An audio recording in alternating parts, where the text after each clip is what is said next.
কলকাতায় আমাদের deputy high commission, আবার ইস্টার্ন হাই কমিশন যে অফিস আগরতলায়, দুটো অফিসে আক্রান্ত হয়েছে। দুটো অফিসেই আমাদের জাতীয় পতাকা আপনার পোড়ানো হয়েছে বা ডিসঅ্যাক্টিভেট করা হয়েছে। এই ঘটনাগুলো ঘটছে চোখের সামনে।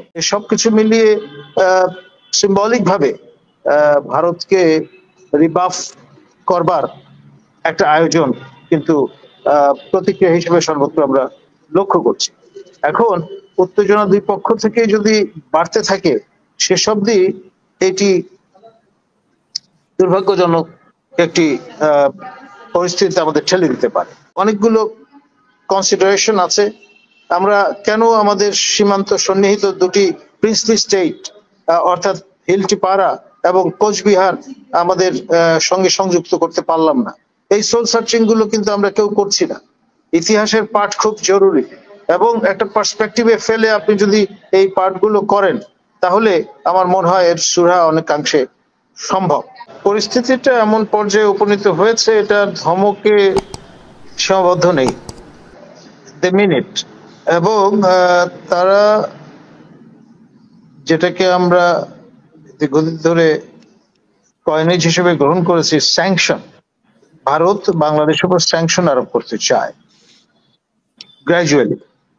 প্রথমত সীমান্ত সিল করে দিয়ে, তারপর নিত্য পণ্য যেগুলো আমরা সরবরাহ পাই সস্তায় ভারত থেকে, সেটা বন্ধ করে দিয়ে, এবং আপনার পিপল টু পিপল যে যোগাযোগ, কন্ট্যাক্ট, আমরা চিকিৎসা সেবা নিতে যাই, তারা তীর্থে আসেন, আত্মীয় স্বজনের সাথে দেখা করতে আসেন, এই যে পিপল টু পিপল কন্ট্যাক্ট, সেটা একেবারে শূন্যের কোটায় নিয়ে যাওয়ার একটা পলিসি তারা পার্সু করছেন।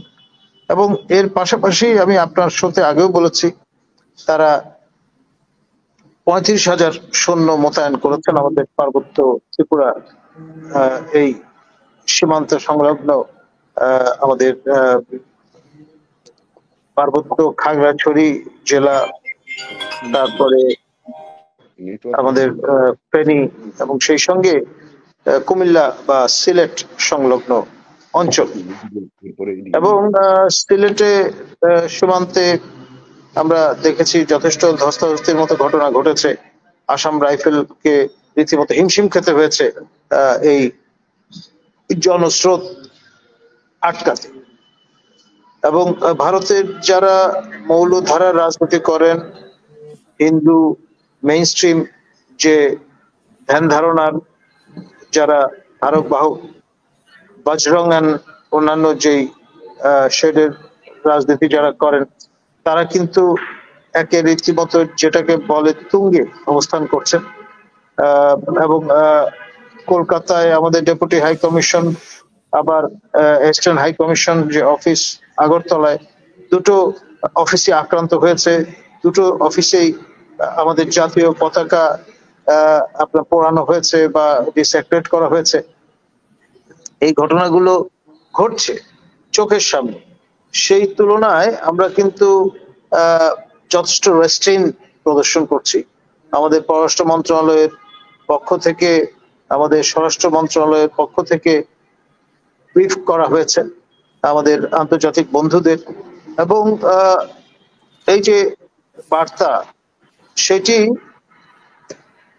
প্রাথমিক কাজ, অর্থাৎ যাতে মিসরিপ্রেজেন্টেড না হয় বাংলাদেশ, সে বিষয়টি আমরা ইতিমধ্যে দেখেছি। আমাদের মাননীয় পররাষ্ট্র উপদেষ্টা, মাননীয় স্বরাষ্ট্র উপদেষ্টা দ্বয়, তারা ব্রিফ করেছেন। এবং সেই সঙ্গে আমাদের ছাত্র জনতা, তারাও কিন্তু জাগ্রত আছে। আমাদের আজকে রাত 8টায় আপনার সমবেত হওয়ার আহ্বান জানানো হয়েছে বিশ্ববিদ্যালয় ক্যাম্পাসে, সেটি আছে। এর পাশাপাশি আমরা দেখেছি যে ভারতের পতাকা আপনার বিছিয়ে কিংবা অঙ্কন করে তার উপর দিয়ে হাঁটা চলাফেরা করার একটা চল চালু হয়েছে আমাদের বিভিন্ন শিক্ষা প্রতিষ্ঠানগুলোতে। এই সবকিছু মিলিয়ে সিম্বলিক ভাবে ভারতকে রিবাফ করবার একটা আয়োজন কিন্তু প্রতিক্রিয়া হিসেবে সর্বত্র আমরা লক্ষ্য করছি। এখন উত্তেজনা দুই পক্ষ থেকে যদি বাড়তে থাকে, শেষ অবধি এটি দুর্ভাগ্যজনক একটি পরিস্থিতিতে আমাদের ঠেলে দিতে পারে। সেই জন্য আমাদের আসলে বিষয়গুলো নিয়ে ভারতে যেমন সর্বদলীয় আলোচনা হচ্ছে, আমাদের এখানে জাতীয় সংলাপের আয়োজন করা দরকার এবং জাতীয় ঐক্যের কোনো বিকল্প নেই। এটি আপনার কার্যকর করবার লক্ষ্যে আমাদের বর্তমান অন্তর্বর্তী সরকারের যিনি প্রধান, নোবেল লরেট, যিনি শান্তির জন্য নোবেল পুরস্কার প্রাপ্ত হয়েছেন, প্রফেসর ডক্টর ইউনূস, তিনি নিজ দেশে এবং এই অঞ্চলে শান্তি স্থাপনে, শান্তির সুবাতাস বইয়ে দেওয়ার লক্ষ্যে কার্যকর পদক্ষেপ নেবেন, এটাই আমাদের প্রত্যাশা।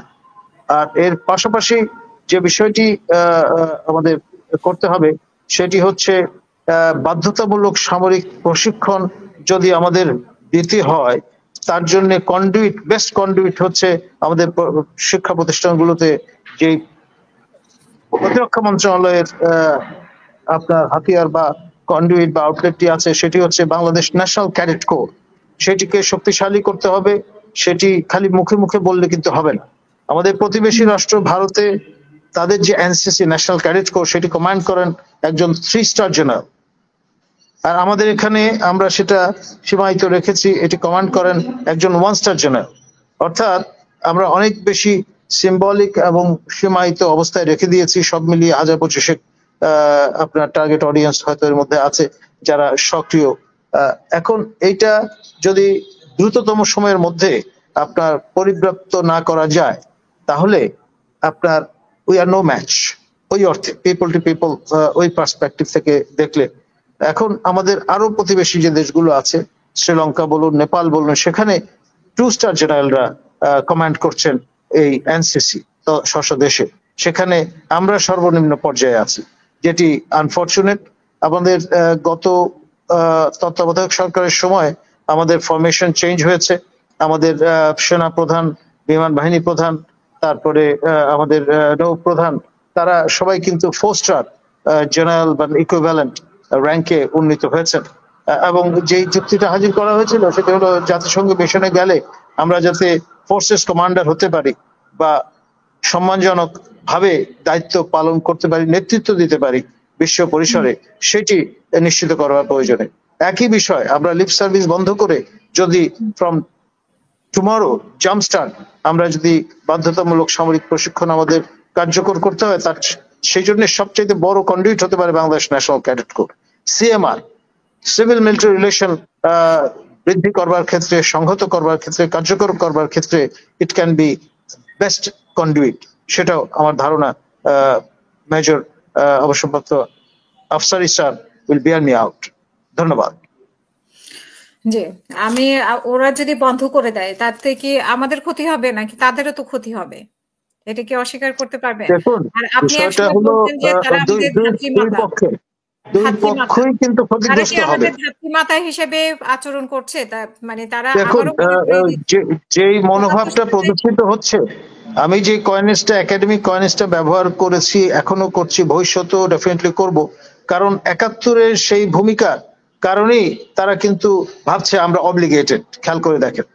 এবং সেটার সূত্র ধরেই তারা এখন পর্যন্ত সেই মনোভঙ্গি বজায় রেখেছে। এবং তাদের যে ন্যারেটিভ, সেখানে তারা বলছেন যে তাদের দেশের 17,000 সৈন্য রক্ত দিয়েছে বাংলাদেশ স্বাধীন করবার জন্য।